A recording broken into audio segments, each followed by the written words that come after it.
কখনো মেয়েদের ফাঁদে পড়বেন না। বোকা ছেলে তোমাকে বলছে, মেয়ের সাথে গল্প করো না। দেখো, তওবা করে উঠো, আস্তাগফিরুল্লাহ ওয়া আতুবু ইলাইহি। জিন্দেগিতে আর মেয়ের সাথে কথা বলো না। মেয়ে তোমাকে ধ্বংস করবে, তোমার বাপকে ধ্বংস করবে, তোমার বংশকে ধ্বংস করবে, তোমার জাতিকে ধ্বংস করবে। রাসূল সাল্লাল্লাহু আলাইহি সাল্লাম বলছেন, সবচেয়ে মানুষের জন্য ভয়াবহ, সবচেয়ে মানুষের জন্য বিপজ্জনক বস্তু হলো নারী। আমি মুহাম্মদ সাল্লাল্লাহু আলাইহি সাল্লাম ছেড়ে যায়নি কোনো বস্তু যেটা পুরুষের জন্য বিপজ্জনক হতে পারে নারীদের চেয়ে। দেখো তুমি কিভাবে ভাষা উল্টে দিল হাতে হাতে। জীবনে কোনোদিন তার সাথে প্রেমের গল্প করো না। তুমি ধ্বংস হবে, তোমার বাপ ধ্বংস হবে, তোমার বংশ ধ্বংস হবে, তোমার বিদ্যা ধ্বংস হবে, তোমার জাতি ধ্বংস হবে। তুমি হিসাব করে চলিও, তুমি চিনতে পারোনি। মুহাম্মদ সাল্লাল্লাহু আলাইহি সাল্লাম নিজে বলছেন, আমার জীবনে আমি ছাড়িনি কোনো বস্তু যেটা পুরুষের জন্য বেশি ক্ষতিকারক, ধ্বংসাত্মক হতে পারে নারীর চেয়ে। মুহাম্মদ সাল্লাল্লাহু আলাইহি সাল্লাম বলেন, ইন্নান নিসা হাওয়াইলুশ শয়তান, নিশ্চয় হচ্ছে মহিলারা শয়তানের জাল। রাসূল সাল্লাল্লাহু আলাইহি সাল্লাম বলেন, শয়তানের ষড়যন্ত্র দুর্বল আর নারীদের ষড়যন্ত্র সবল। তিনি বলেন, ও নারী জাতি, আমি দেখিনি তোমাদের চেয়ে কাউকে বুদ্ধিমানের বুদ্ধিকে নষ্ট করতে পারো। ও নারী জাতি, তোমরা এমন জাতি যে বুদ্ধিমানের বুদ্ধিকে নষ্ট করতে পারো। একবার তোমার দিকে হাসি দিয়ে যদি কথা বলে তাহলে তোমার বুদ্ধি হারিয়ে যাবে।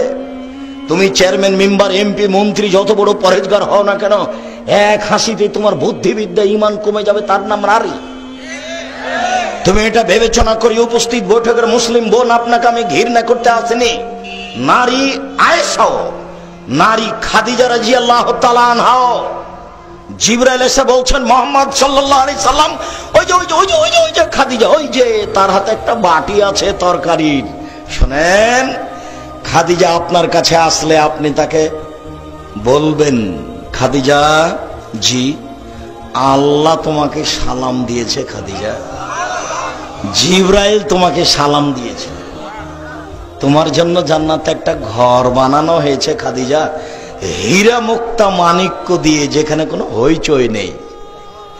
খাদিজাও তো মহিলা, আপনাকে খাদিজার মতো মনে করি।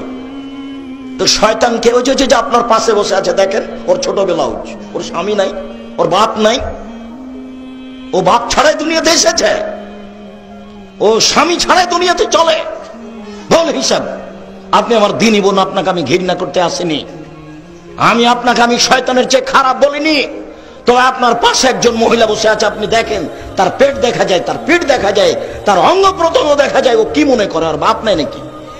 বাপ ছাড়াই দুনিয়াতে এসেছে। কাপুরুষ, ওটা তো আপনারই মেয়ে, জবাব আমি দেব। আপনি জান্নাত কিনে নিয়েন, জান্নাত পড়ে আছে।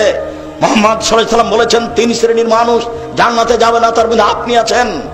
মুহাম্মদ সাল্লাল্লাহু আলাইহি সাল্লাম বলেছেন, তিন শ্রেণীর মানুষ কখনো জান্নাতে যাবে না, তার মধ্যে আপনি একজন। আপনি হচ্ছেন দায়ুস, ওই মেয়ে আপনার। আপনি হচ্ছেন স্বামী, ওই বই আপনার। যার পেট দেখা যায়, যার পেট দেখা যায়, যার হাত দেখা যায়, যার মাথার চুল দেখা যায়, এখনো বসে আপনার মেয়ে প্যান্ট পরে এখন বসে আছে। কাপুরুষ, কি দেখাচ্ছেন আপনি? কষ্ট লাগে, ব্যথা লাগে? ব্যথা লাগে কেন? আপনাকে আমি মুসলমান মনে করছি, বলছি। আপনাকে আমি হিন্দু মনে করিনি, আপনাকে আমি ইহুদি মনে করিনি, আপনাকে আমি খ্রিস্টান মনে করিনি। আপনাকে আমি মুসলমান বলেই মনে করছি। আপনি একজন কাপুরুষ, আপনি একজন কাপুরুষ, আপনি একজন কাপুরুষ। আপনার বিবাহ করা ঠিক হয়নি, আপনার বিবাহ করা ঠিক হয়নি, আপনার বাপ হওয়া ঠিক হয়নি। আপনার বাপ আপনার বিবাহ দিয়েছে, বইয়ের কাছে চলে গেছেন, 4 ছেলে মেয়ে হয়েছে। এর নাম বাপ নয়, ক্ষমতার নাম বাপ। নীতির নাম মা, ক্ষমতার নাম স্বামী। চোখ যেভাবে ঘুরে বউ সেভাবে চলে, তার নাম ক্ষমতা। চোখ যেভাবে ঘুরে বউ সেভাবে চলে, তার নাম ক্ষমতা। 3 শ্রেণীর মানুষ জান্নাতে যাবে না, তার মধ্যে আপনি একজন আছেন।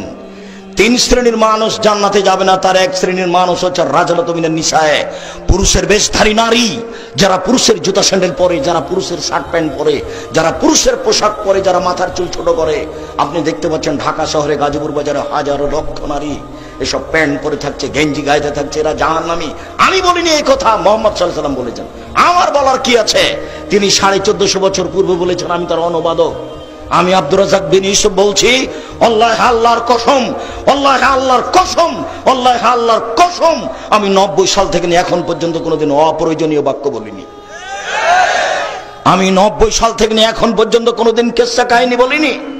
90 সাল থেকে নিয়ে এখন পর্যন্ত আমি কোনোদিন মানুষের কাছে পথ খরচ পাতেও চাইনি। এই দেশের মাটিতে কেউ যদি প্রমাণ করতে পারে আব্দুর রাজ্জাক সাহেব একদিন আমার কাছে পথ খরচ পাতেও চেয়েছিল, আমি আব্দুর রাজ্জাক বিন ইউসুফ জিন্দেগি তার বক্তব্য দেব না। আমি গাজীপুরের মাঠে বক্তব্য দিয়েছি, টাকা দিয়েছে আমাকে 10,000, আমার গাড়ির বিল এসেছে 15,000, আমি বাড়ি থেকে 5,000 টাকা দিয়েছি। আমি মানিকগঞ্জে গেছি, আমাকে দিয়েছে 6,000 5,000, গাড়ির বিল এসেছে 12,000। আমি দিনাজপুরে প্রোগ্রামে গেছি, 1 টাকাও দেয়নি, গাড়ির বিল এসেছে 7,000, 1 পয়সা দেয়নি। পরীক্ষা করলো নাকি আল্লাহ ভালো জানে।